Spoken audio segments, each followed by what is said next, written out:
दोस्तों, बीटीएन समाचार में आपका स्वागत है। आज शिक्षा विभाग की हम एक परत खोलने जा रहे हैं और इस खबर को सुन के आप हैरान हो जाएंगे कि शिक्षा विभाग में किस तरह से नीचे से ऊपर तक लेकर सेटिंग चलती है। जी हाँ दोस्तों, तो ये देखिए जो विद्यालय आपको दिख रहा है, इसका नाम है परसा पुरैना। आपको बता दें कि इस परसा पुरैना विद्यालय में 2 महिला शिक्षक तैनात हैं। ठीक, हमको कुछ गाँव वालों ने सूचना दिया हमारे संवाददाता को कि यहाँ पर एक तीसरी टीचर पढ़ाने आती है प्राइवेट के रूप में, और वो टीचर उसी समय आती है जब इन दोनों अध्यापकों में से कोई विद्यालय में नहीं रहता है।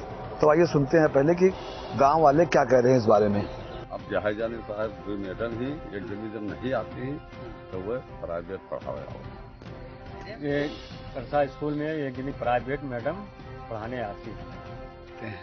हाँ, एक जनी मैडम नहीं, मैं दो मैडम ही, तो एक जनी मतलब नहीं आवत नहीं तो दूसरी जनी आवत नहीं प्राइवेट।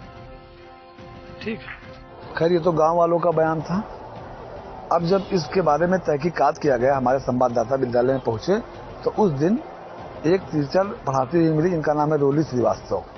दूसरी टीचर विद्यालय में नहीं थी और एक प्राइवेट टीचर वहां पढ़ाती हुई मिली। जब इस बारे में रोली श्रीवास्तव से बात किया गया तो उन्होंने बताया कि इनको हमने वॉलंटियर के रूप में रखा है, एमएसएमई कोई प्रोजेक्ट होता है उसी के अंतर्गत इनको रखा गया है। खैर, लेकिन जब इस बारे में कागज मांगा गया कि कागज दिखाइए तो कागज नहीं दिखा पाई वो, और वहीं पर तैनात एक और टीचर हैं जिन्होंने बताया कि इस तरह की पूरी बातें बेबुनियाद और झूठी हैं।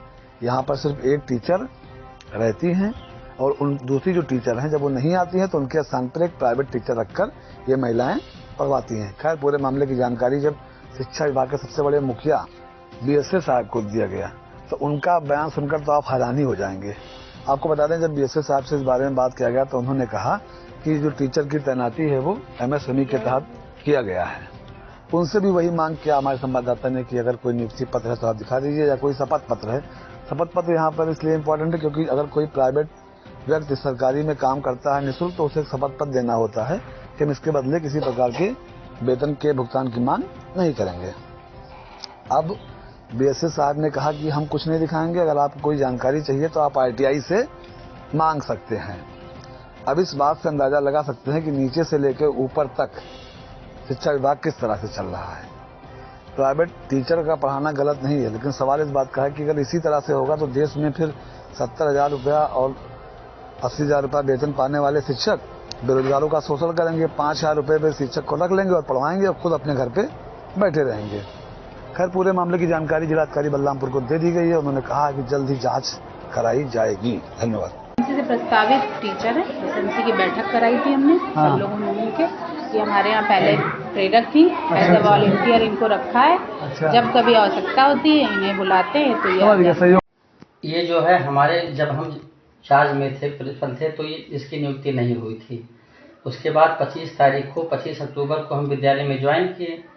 तो ये पढ़ाने जब आई तो हमने मैडम से कहा कि मैडम इनकी नियुक्ति किस पद पर आपने किया है। तो इन्होंने कहा कि इनकी नियुक्ति जो है एसएमसी के माध्यम से वॉलंटियर के पद पर हुआ है। तो हमने कहा तो पेपर ऊपर आपके पास हो तो दिखाइए उसको। तो उन्होंने कहा कि हम आपको पेपर क्यों दिखाएंगे, पेपर अधिकारी जब कहेंगे तब दिखाएंगे, लेकिन पेपर में इनकी नियुक्ति है। फिर हम जो है उसके बाद फिर हमारी कोई बात नहीं हुई और इनकी नियुक्ति मेरे जानकारी में नहीं है, पूर्ण रूप से अवैधानिक है। और ये जो है केवल एक है कि मतलब जब ये नहीं पढ़ाने आएंगे तो ये पढ़ाएगी, बस यही इनका जो है खेला चल रहा है दोनों लोग का, दोनों टीचर का। सोनाली नहीं आती है तब ये पढ़ाने आती हैं और जब ये नहीं आती हैं तो वो पढ़ाने आती है। छुट्टी पे जाती हैं तो दूसरी रहती हैं।